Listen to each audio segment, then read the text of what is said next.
نفسي بتقوى الله. In Surah Al-Anfal, Allah talks about Anfal. And in Surah Al-Hashr, Allah mentions where the Anfal occurs. And what is Anfal? When he says, وَمَا أَفَاءَ اللَّهُ عَلَى رَسُولِهِ مِنْهُمْ فَمَا أَوْجَفْتُمْ عَلَيْهِ مِنْ خَيْلٍ وَلَا رِكَابٍ ولكن الله يسلط رسله على من يشاء والله على كل شيء قدير. When the army of Islam used to fight, to struggle, they used to get some shares.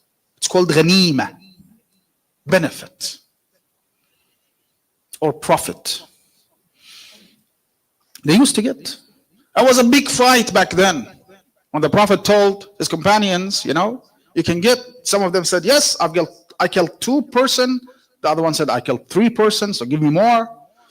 Some said that, okay, yes, we couldn't kill, but we were protecting the Prophet, Because of me, the Prophet is protected. No, it's because of Ali ibn Abi Talib. But anyway, then Allah revealed to the Prophet, it's in your hands. It's not up to their desires and how they want to justify the things. No, it's in your hand.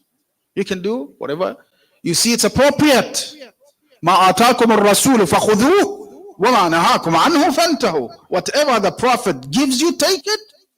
And if he refrains, just don't say anything. Just so submission, be submissive to our Prophet. But when a land goes back to the Prophet, and I'm going to explain how it goes back to the Prophet. Why Allah says, وَمَا أَفَاءَ, returns to the Prophet. Okay? Without any fight, without any war. Why should the Prophet give you anything? He did nothing. He did nothing. The Prophet went and convinced them to surround themselves, to accept, to come and sign a peace agreement, and etc. So why should you get anything? This is called Fay'. This is called Anfal. And Allah obviously in Surah Al-Anfal talks about that. يَسْأَلُونَكَ عَنِ الْأَنفَالِ قُلِ الْأَنفَالُ لِلَّهِ وَالرَّسُولِ. Anfal belongs to Allah and His Prophet. فَاتَّقُوا اللَّهِ, fear Allah. It's not for you. It's not for you. And then he says, وَمَا أَفَاءَ, in Surah Al-Hashr, وَمَا أَفَاءَ اللَّهُ عَلَى رَسُولِهِ مِنْهُمْ فَمَا أَوْجَفْتُمْ عَلَيْهِ مِنْ خَيْلٍ وَلَا رِكَابٍ. You did not do anything. You did not ride your horses to that land. You did not fight. You did not strike with sword or stab with a spear.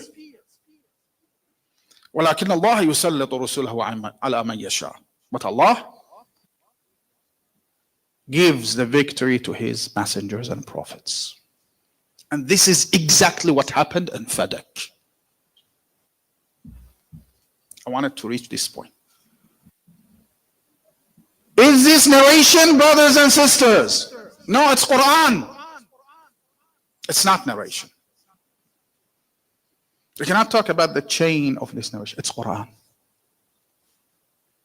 Fadak, all Muslims, all historians mentioned that the Prophet got Fadak without any fight. Why? Because they saw what the commander of the faithful Ali ibn Abi Talib did in Khaybar. They said, yes, we are willing to give you this part of our lands. It's called Fadak. Take it. And Allah said, وَمَا أَفَاءَ اللَّهُ عَلَى رَسُولِهِ. And Allah talks about that. قُلِ الْأَنفَالُ لِلَّهِ وَلِلرَّسُولِ. And then the Prophet gave Fadak to Lady Fatima. What's wrong with that? Allah gave it to the Prophet, Prophet gave it to Fatima. What's wrong with that? Why are you so irritated? Why you don't like that? Why you feel jealous? And the Prophet said, when he wanted to give it to Lady Fatima, he told her that I owe your mom Lady Khadija a lot.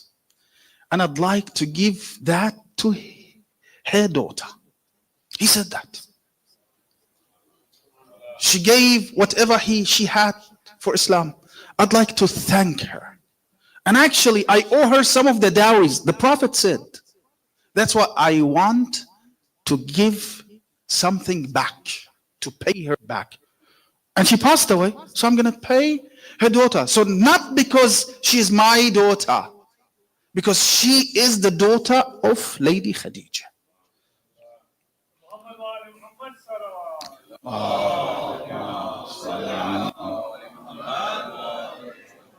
So this is Fadak.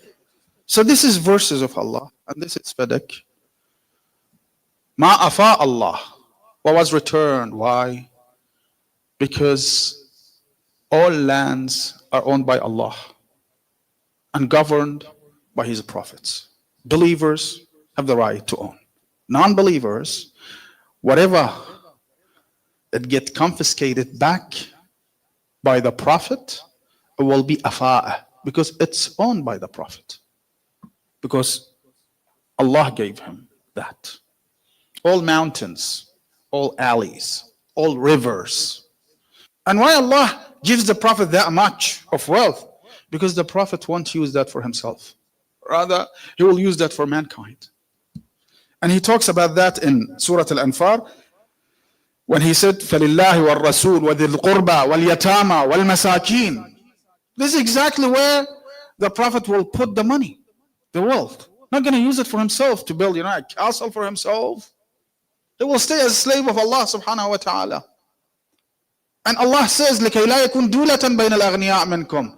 Allah doesn't want people, those abusive people, those who abuse, to take that money, that wealth, and start to trade between each others and leave people behind, poor people behind. Rather, He gives those properties, those wealth to the Prophet, so the Prophet can spread it in justice and with justice.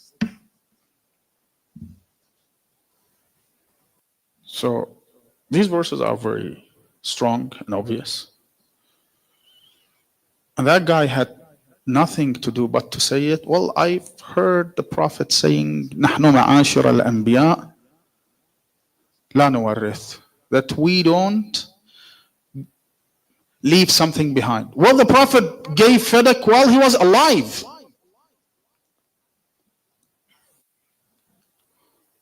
Before he passes away. So whatever you're saying, نحن معاشر الأنبياء لا نورث وما تركناه صدقة يفعل به إمام المسلمين ما شاء. Subhanallah. And Imam al-Muslimin can do with it whatever he desires. You talking against Quran, because Allah says in Quran, لله وللرسول ولذي القربى واليتامى والمساكين. You cannot use it in any space you want. Even as the Imam al-Muslimin, even the Prophet is not allowed. Because Allah drew the line for the Prophet as well.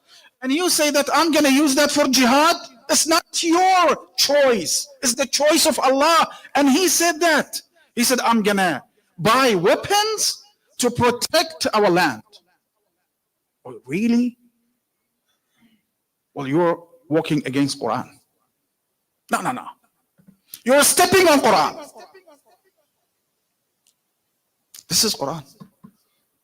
لله وللرسول ولذي القربى واليتامى والمساكين. He didn't say للجهاد. So why he said للجهاد?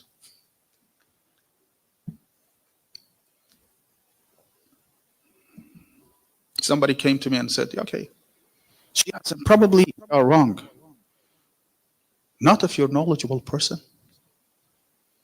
We are right. Just go back to Quran. This is Quran, okay? Hadith. Let's talk about Quran. Hasbuna kitabullah. You said Hasbuna kitabullah. This is Hasbuna kitabullah. So why you put it in jihad? Just to please people? Yeah, we're about to get invaded. We need weapon. No. He wanted to have the support of people. Ahkam Allah shouldn't. Nobody can change Ahkam Allah, even the Prophet. اتبع ما أوحي إليك من ربك. Follow what we reveal to you.